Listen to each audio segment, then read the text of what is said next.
Hello, my name is Rose Riley, and I'm a member of the League of Women Voters of Washtenaw County. Welcome to our online candidate forum for the November 8th general election.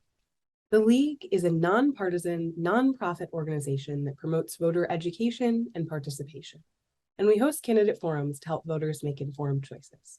Now, let's hear from the candidates.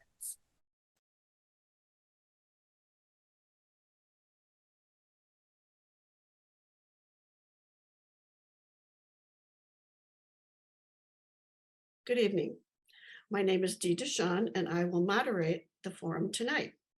It's my honor to introduce one of the two candidates running in the November general election for the Washtenaw County Board of Commissioners, District 2, Democrat Crystal Light. The other candidate, Republican David Trent, did not respond to numerous invitations to participate in this forum. And so thank you, Ms. Light, for participating in this forum. And we're now ready for your opening statement.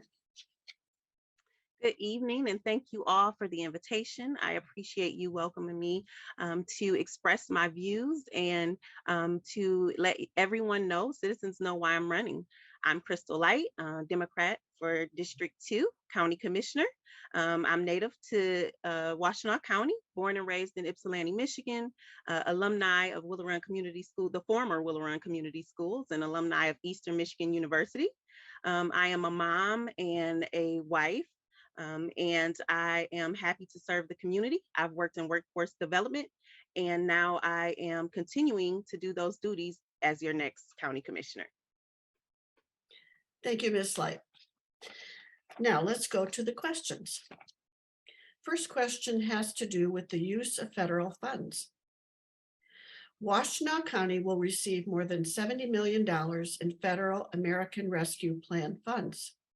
In July, the University of Michigan's Poverty Solutions Center evaluated Washtenaw County's use of these funds. The U of M report recommended that the county prioritize adequate one-time investments in a limited number of initiatives rather than spreading funding too thinly among multiple programs. The report also recommended a focus on achieving specific measurable goals. Is the county spending ARPA funds as recommended by the U of M report? I want to say yes, that they are. I know that there is always a process whenever federal funds are awarded to a county or to a state. So I am very sure that the commission is making sure that the funds have been allocated correctly, and that they have been allocated as they are supposed to due to the federal policy and regulations. And I believe that during that process, organizations and businesses had the opportunity, the same equal opportunity to apply for those funds, so that they could go towards the organizations or the businesses. So I believe the process, and I believe that the commission is making sure that the funds are allocated correctly, fairly, and amongst policy as the federal government has provided. Thank you. Second question, Ms. Light. It's about safe drinking water. Two chemical spills, PFAS and Chrome 6, have endangered drinking water in the county. What steps should the Board of Commissioners take to ensure safe drinking water for county residents? So not too far from District 2, I am a Superior Township resident. And so right up the way in Barton, you have where there is some contamination going on. I believe that the commission is being proactive right now to make sure that we don't end up in a crisis as Flint does. And it's not too far away, and it's not over. So I believe that the commission should continue to test and to make sure that they set and implement a policy in place to make sure that we don't move forward into a crisis as Flint has been now for so very long. So just being diligent and making sure we are testing and making sure that we are aware that just because it's not directly in your township that it's occurring. So we have to act and not just not just be notified and aware of it, but we have to act on it. And I believe that the commission is going to do that.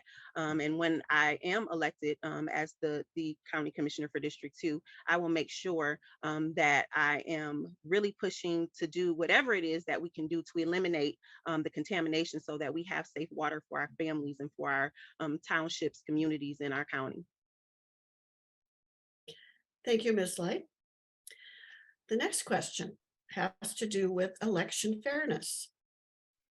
Do you believe that Washtenaw County operates free and fair elections?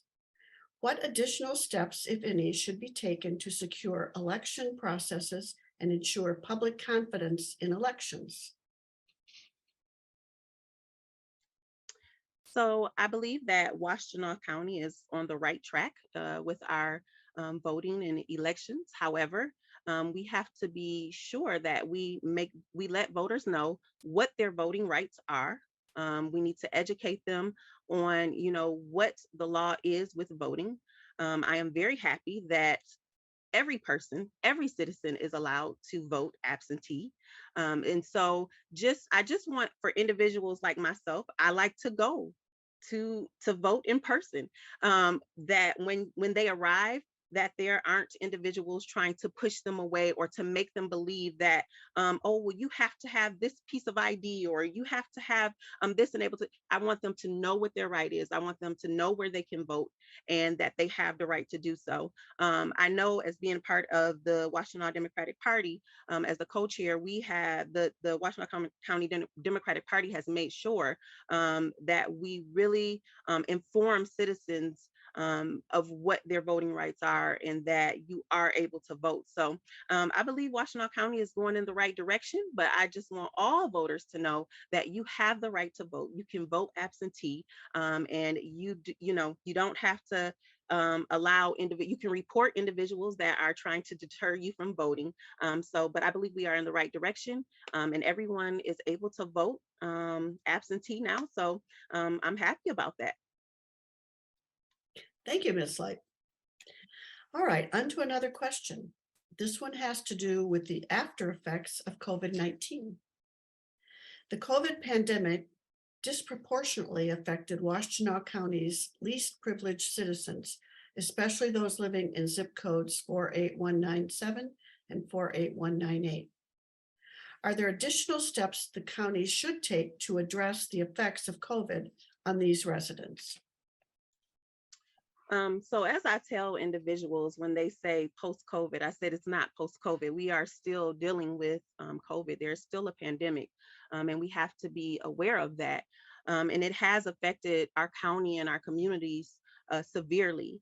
However, as working in workforce development and when the pandemic came, I know that in the organization that I worked, we were sure to assist individuals with unemployment, with making sure that they receive resources that were available. And the organization that I worked in was in the 48197, 48198. And so it was a difficult time. However, I believe that the county made aware of all of the resources that were available, making sure individuals knew that employment opportunities were now available. However, citizens are afraid to go back to work. Some still are, but I believe that now that we're at a point where there's a slight handle on this crisis, that we are regaining the momentum of being employed. And even though the pandemic was something that was horrible,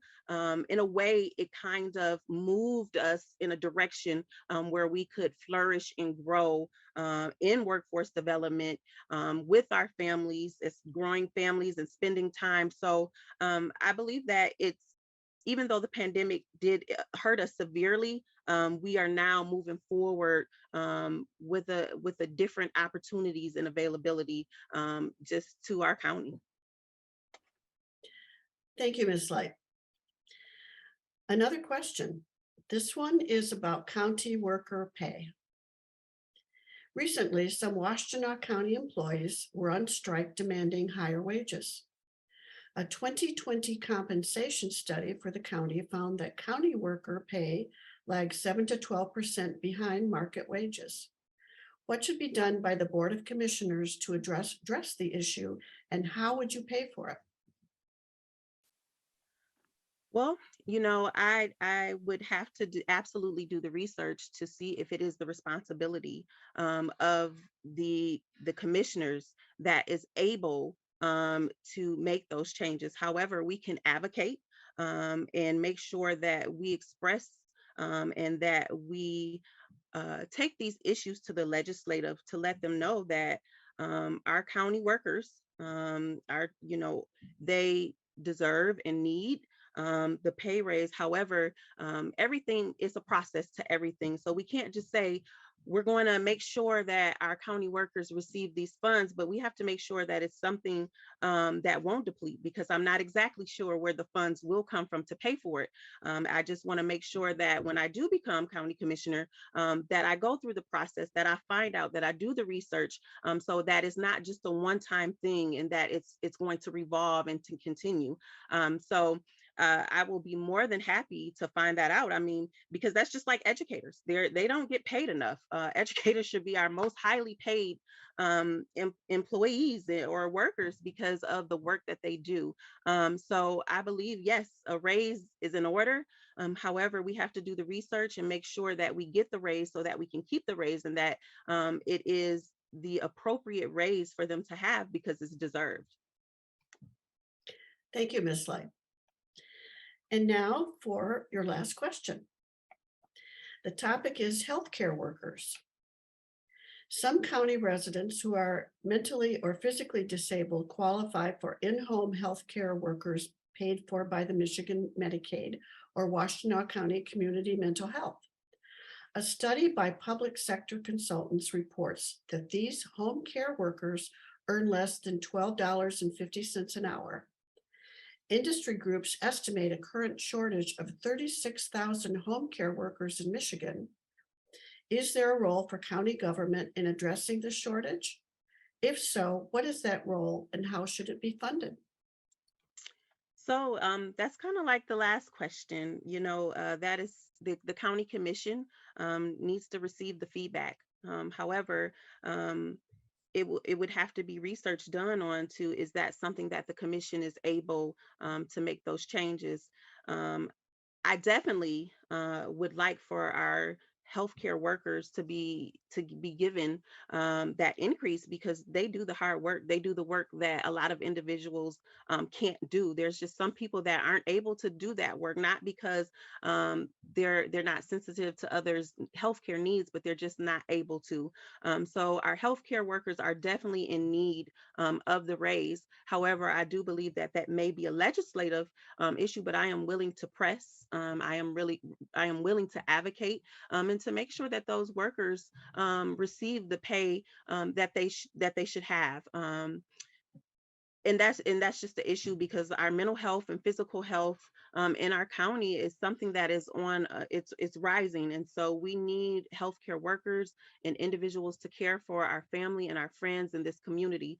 So that is definitely an issue that I am willing to push for if I'm not able to change. Once I'm in office, I'll know where funds can come from, what can pay for what, and I'm willing to press the issue with my colleagues to make sure that everyone receives the appropriate pay if it's in our doing. If we're able to make those changes, I'm on it, and they can continue to press me. Okay, Miss Light, we need that, we need it. So I'm willing to do the work. If I'm able to change it, it will change. Thank you, Ms. Light, for your responses to our questions. And now it's time for your closing statement. I would like to thank you all for this evening, for allowing me to express my issues, and to express um, how I feel about this county and the communities in my township. I just want everyone to know that we have to get out to vote. The Democratic Party, we need to keep our seats and to get all seats blue. I am adamant about making sure that each individual knows that they have to vote. Local government right now, we need everyone to vote. We need everyone to know that there needs to be blue seats. I need to be elected as your county commissioner. So I leave with you, know what your rights are, so you are able to vote. Know what bills and know what proposals are on the ballot. Vote for your judges on the back of the ballot. You want to make sure that we take this thing over as the Democratic Party.